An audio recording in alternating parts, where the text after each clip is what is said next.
श्रीमत्सर्वगुरुभ्यो नमः। तवास्मि जानकीकान्तकायेन मनसा गिरा रामकान्ते तवैवास्मि युवा मेव गति मम। यत्पादाम्भोरुहध्यानविध्वस्ताशेषकल्मषः वस्तुतामुपयातोऽहं यामुनेयं नमामि तम्। श्रीवेङ्कटेशं करिशैलनाथं श्रीदेवराजं घटिकासिंहं कृष्णेन साकं यतिराजमीरे स्वप्ने च दृष्टान् मम देशिकेन्द्रान्। यतीश्वरं प्रणम्याहं वेदान्तार्यं महागुरुं करोमि बालबोधार्थं यतीन्द्रमतदीपिकाम्। यत्र यत्र रघुनाथकीर्तनं तत्र तत्र कृतमस्तकाञ्जलिं बाष्पभाज परिपूर्णलोचनं मारुतिं नमत राक्षसान्तकम्। अखिलेय प्रत्यनी कल्याणैकतान श्वेतर समस्त वस्तु विलक्षण राजराजेन्द्र कौशल्यानंदवर्धन भगवान श्री राघवेंद्र सरकार की प्राणवल्लभा जनकजा भगवती श्री किशोरी जी की अहेतुकी कृपा के फलस्वरूप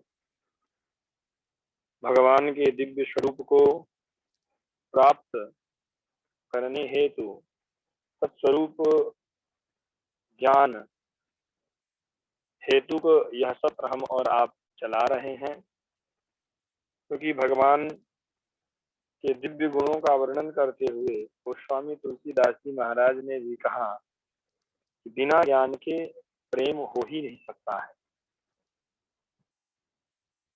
और जब तक स्वरूप बोध नहीं होगा, प्रेम नहीं होगा, तो भक्ति नहीं बनेगी।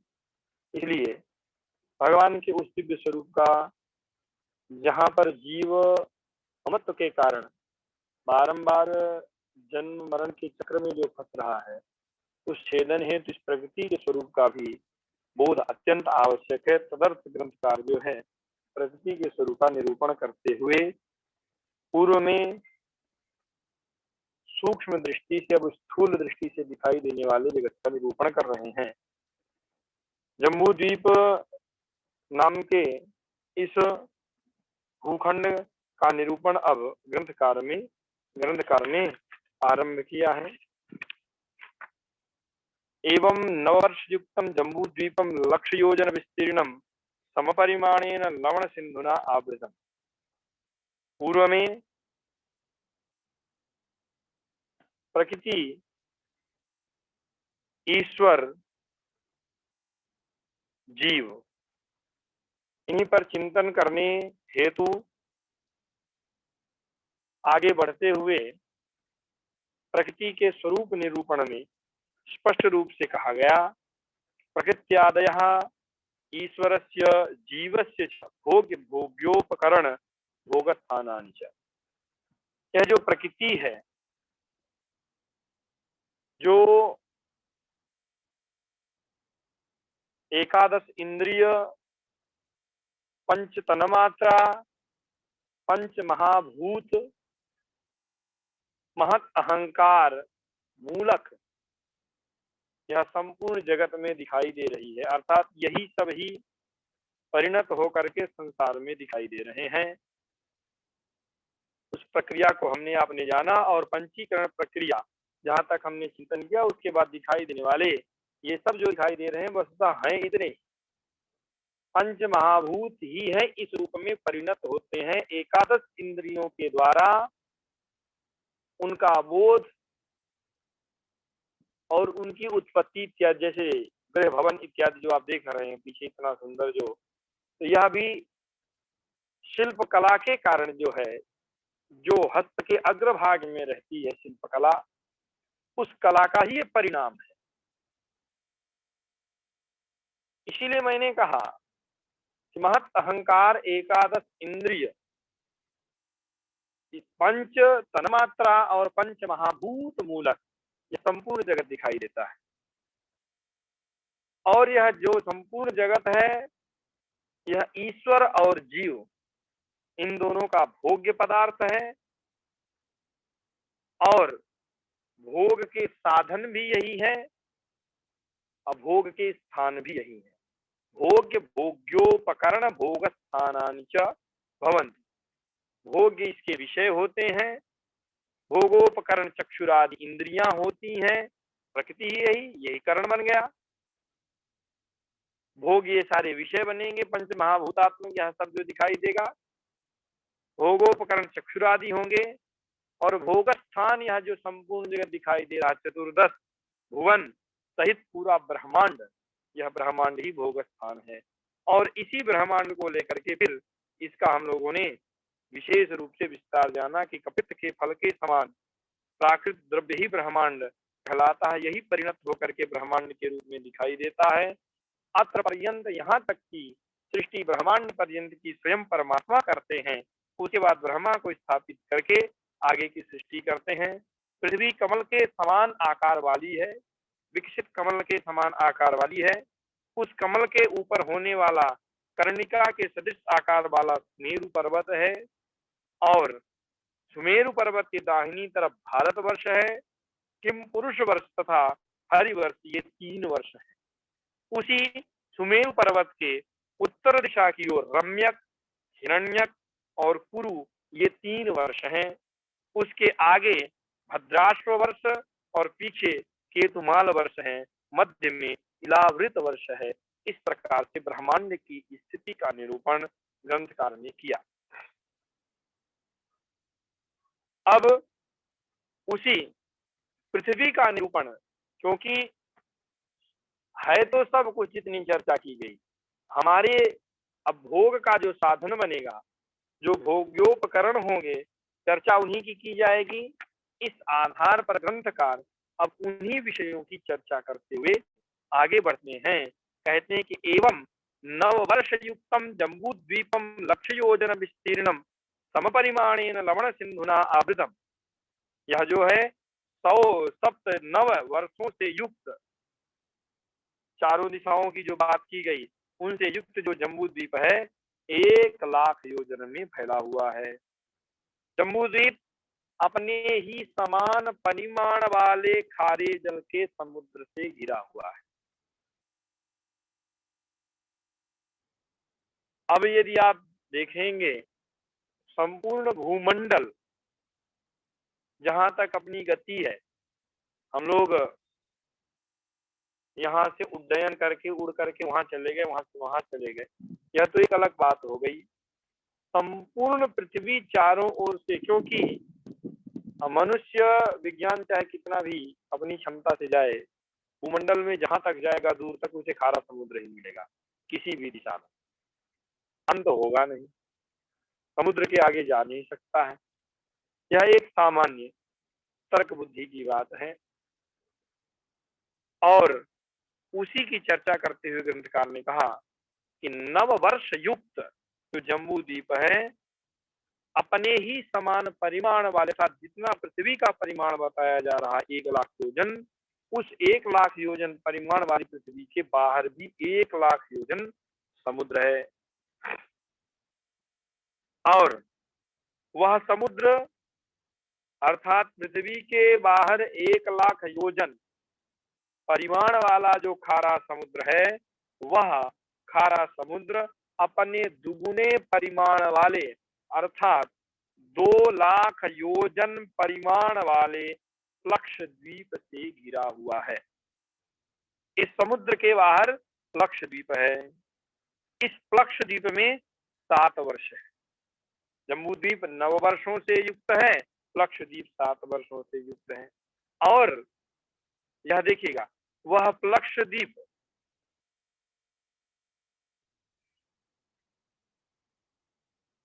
इक्षुरस के समान मीठे जल वाले समुद्र से घिरा हुआ है।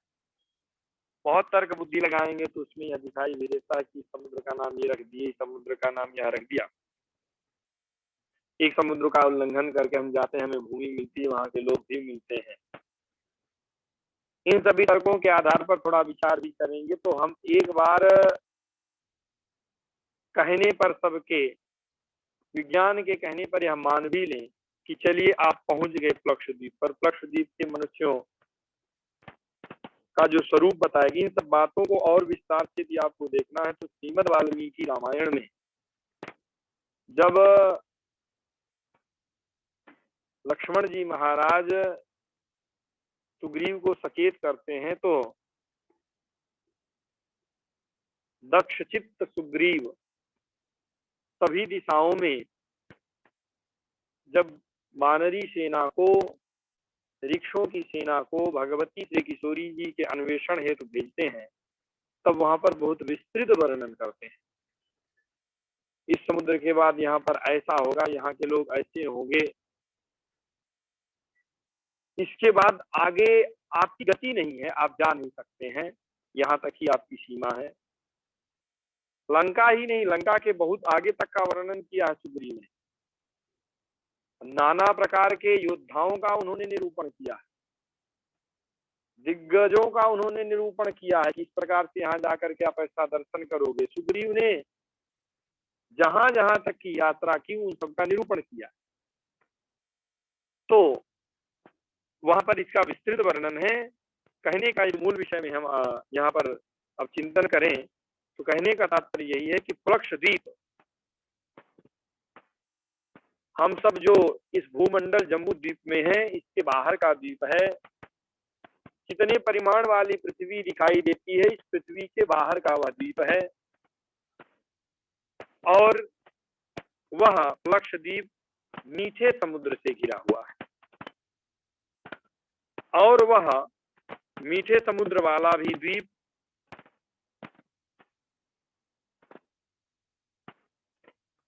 सह अब्धि शाल्मली द्वीपेन, वह भी जो मीठे समुद्र वाला क्षेत्र है, उसके बाहर का जो क्षेत्र है, उस द्वीप का नाम शाल्मली द्वीप है, वह उससे घिरा हुआ है। शाल्मली द्वीप सुरा के समुद्र से घिरा हुआ है। स पुनः सुरा समुद्रेण वेष्टितः, और उस सुरा समुद्र के बाहर का जो द्वीप है, क्षेत्र है, उसका नाम कुश द्वीप है। कुश द्वीप घृत के समुद्र से वेष्टित है, और वह घृत समुद्र भी क्रौंच द्वीप से घिरा हुआ है। क्रौंच द्वीप दधि समुद्र से घिरा हुआ है, और दधि समुद्र शाक द्वीप से वेष्टित है। शाक द्वीप क्षीर समुद्र से आवेष्टित है, और क्षीर समुद्र भी 2 वर्षों को विभाजित करने वाले वलय के सदृश मानसोत्तर पर्वत पुष्कर द्वीप इन 2 से आवेष्टित है। पुष्कर द्वीप भी शुद्ध जल के समुद्र से आवृत है। इस प्रकार बाद बाद के सभी द्वीप पूर्व द्वीपों की अपेक्षा दुगुने दुगुने विस्तार वाले हैं। अब आप लोग बैठ करके पेन कापी लेकर के इसको बनाइए कि कितने प्रकार से यह आवेष्टित है और किसका क्या परिणाम होगा।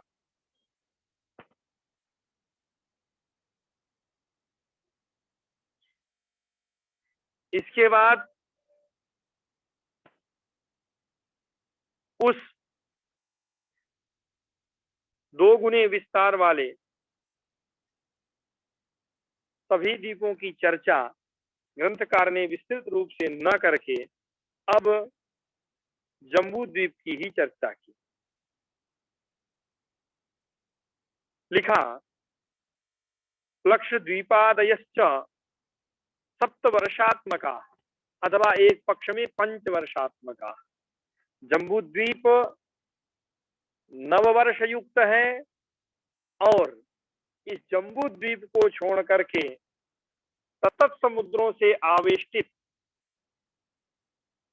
जो द्वीप हैं, एक सिद्धांत पर 5 वर्ष आवृत हैं और 5 वर्ष वाले हैं, दूसरे पक्ष में 7 वर्ष वाले हैं। सप्तद्वीपात्मक अयम द्विगुणादय द्विगुणया कांचन भूम्यावृतः। ये सप्तद्वीपात्मक 7-7 वर्ष, ये 7-7 वर्ष वाली बाद के जो 7 द्वीप हैं, इन 7 द्वीपों से युक्त यह जो ब्रह्मांड, यह ब्रह्मांड भी अपने 2 गुना सप्तद्वीपात्मक अयम ब्रह्मांड द्विगुणया कांचन भूम्यावृतः, स्वर्ण भूमि से आवृत है। और कांचन भूमिस्तु लोकालोक पर्वतेन, और यह जो स्वर्ण भूमि है, कांचन भूमि है, चारों ओर से लोकालोक पर्वतों से आवृत है। वह सारे पर्वत अंधकार से आवृत हैं और वह अंधकार गर्तोदक से घिरा हुआ है। उसके बाद यह अंडकटा है। इतना विस्तृत यह ब्रह्मांड है। इस प्रकार से जो हम लोगों ने चर्चा की, इस वर्णन के आधार पर एवं भूमि है अधा, अब उन्हीं का नाम ले रहे हैं। भूमि के नीचे 7 लोक हैं। अतल वितल नितल तलातल महातल सुतल पाताल भेदा सप्तलोका। अतल वितल नितल तलातल महातल सुतल और पाताल इनसे आवृत है और इनके नीचे नरक लोक है। यह ग्रंथकार के आधार पर ऐसी यहाँ की चर्चा है। दूसरे कल्प में भी नरक के विषय में भागवत में दक्षिण दिशा में इतने ऊपर पर नरक है, यमलोक है, ऐसी भी चर्चा आती है। वह भी आदरणीय है। अन्य कल्प के आधार पर वह भी संभव है, परंतु यहाँ के आधार पर यहाँ का निरूपण ऐसा है। अधः नरका तेच पाप कर्मणाम पापानुभव भूमयः रौरवाद्याः, और यही किए गए पापों के पाक के रूप में जो फल प्राप्त होते हैं, पापों के फलस्वरूप जो दुख का अनुभव होता है, उस अनुभव को प्रदान करने वाले हैं। उन फलों को प्रदान करने वाले उस नरक में भी अलग अलग विभाग बनाए गए हैं। रौरवाद्याः, रौरव आदि के रूप में मुख्य रूप से इनके 21 भेद हैं और उन नरकों के नीचे केवल अंधकार है। इसके बाद गर्तोदक है और उसके पश्चात अंडकटाह है। इसी बात को ग्रंथकार ने कहा कि मुख्यतया 21 प्रभेदाः ततस्तमः ततो गर्तोदकम ततोंडकटाः। भूमेः ऊर्ध्वभागस्य विस्तारस्य वर्णनम।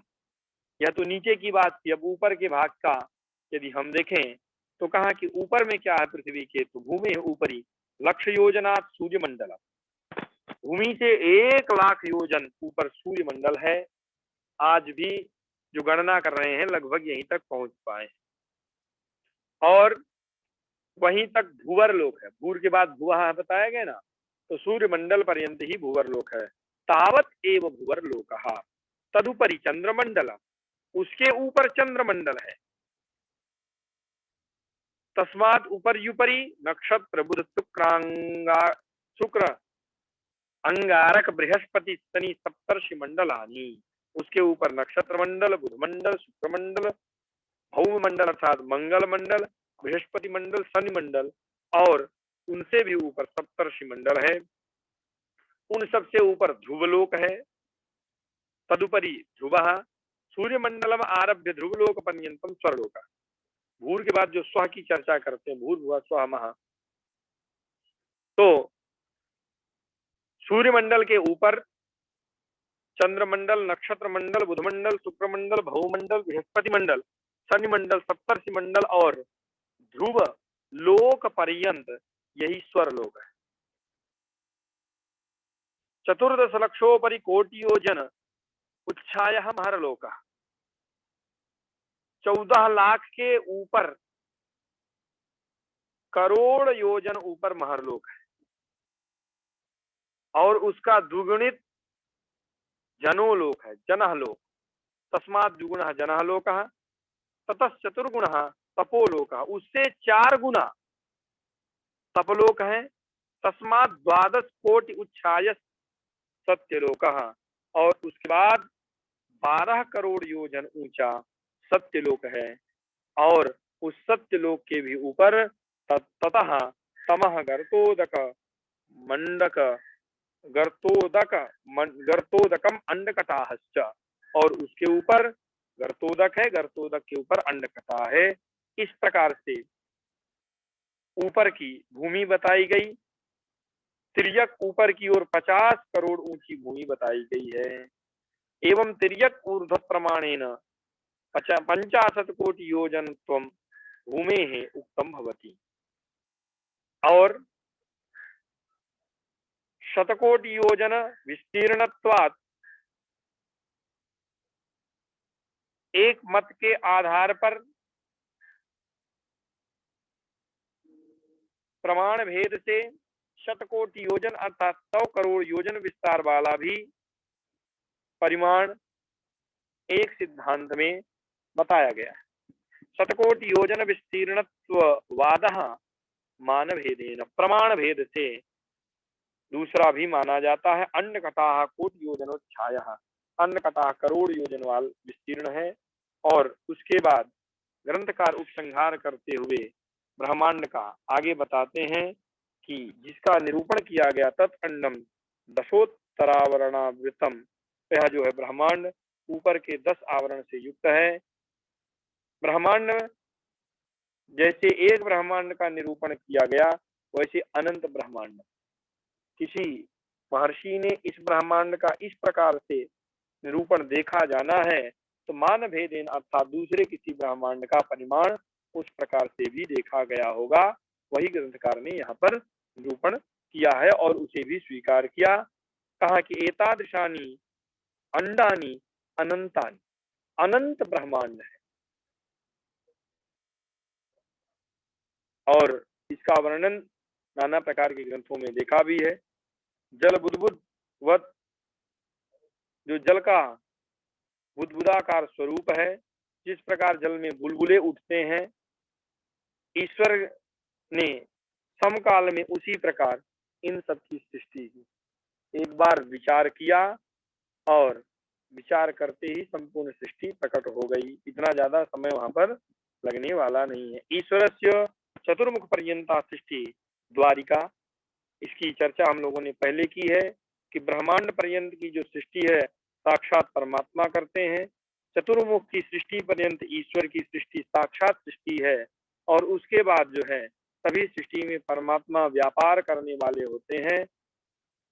और अंतर्भूत अंतर्यामित्वेन सभी जगह पर समस्त कार्यों के कारण परमात्मा ही है। और स्पष्ट रूप से दिखाई देने वाला कार्य सब ब्रह्मा का होता है। वही लिखा ईश्वर से चतुर्मुख पर्यंता सृष्टि है अद्वारिका, बिना किसी व्यापार के स्वयं सृष्टि होती है। उसके बाद भगवान केवल उसमें व्यापार करने वाले होते हैं। व्यापार करने का तात्पर्य मध्य में होते हैं, अंतर्यामित्वेन होते हैं। तदनंतरम सद्वारिका इति विवेकः, उसके बाद ईश्वर की सृष्टि सद्वारक सब व्यापारक होती है। व्यापार भी आपको समझना चाहिए। जैसे आप घट देखते हैं तो घट का निर्माण करने के लिए उसमें साक्षात कुलाल अर्थात कुम्हार होता है, परंतु यदि दंड नहीं होगा तो बिना दंड के घट का निर्माण नहीं होता। ये सब व्यापार होते हैं। इन पर आगे कभी चर्चा हो जाएगी। ये व्यापार ऐसे आपको समझना चाहिए। तो ब्रह्मा स्वयं सृष्टि करते हुए देखे जाते हैं, ग्रंथों के प्रमाण भी प्राप्त होते हैं, परंतु उसमें व्यापार अर्थात अंतर्यामित्वेन सभी कृति परमात्मा की ही होती है। तात्पर्य की ब्रह्मा को भी जो सृष्टि रचने की शक्ति है, सृष्टि रचने का जो सामर्थ्य है, वह परमात्मा के द्वारा ही प्राप्त हो रहा है। परमात्मा की इच्छा से वह सारी सृष्टि होती है। जीवों के कर्म जैसे होते हैं वैसे ही ब्रह्मा वहां पर करते हैं और भगवान की सत्ता से ही यह सब कुछ होता है। तो सब व्यापारक सृष्टि ब्रह्मा से आगे की सृष्टि होती है। भगवान ब्रह्मा जी को प्रेरित करके उनके माध्यम से सृष्टि करवाते हैं। और इन सब का विस्तृत वर्णन जो है विष्णु पुराण में देखने को मिलता है और भी अन्य अन्य पुराणों में देखने को मिलता है। विस्तरस्तु पुराण रत्नादिषु द्रष्टव्यः इति प्रकृति निरूपिता। इस प्रकार से ग्रंथकार ने चतुर्थ अवतार में प्रकृति का निरूपण किया। और यह जो प्रकृति काल के रूप में ग्रंथकार ने जो विभक्त किया था संपूर्ण तत्वों को, तो प्रकृति के निरूपण के बाद अब काल का निरूपण होगा। वह काल का निरूपण भी कल हो जाएगा और इसके बाद नित्य विभूतियों का निरूपण जो है आगे होगा। क्रमशः ग्रंथकार ने जैसे उद्देश्य नाम मात्रेण बस संकीर्तनम पहले कह दिया कि इतने द्रव्य हैं, इतने अद्रव्य हैं, जड़ात्मक है, अजड़ात्मक है। अब जैसे जैसे नाम लिया था उसी प्रकार से ग्रंथकार प्रत्येक का विस्तृत निरूपण करते हुए, लक्षण परीक्षा करते हुए आगे बढ़ते चले जा रहे हैं। अब वह सब आगे के सत्र में कल होगा। आज के लिए इतना। वैसे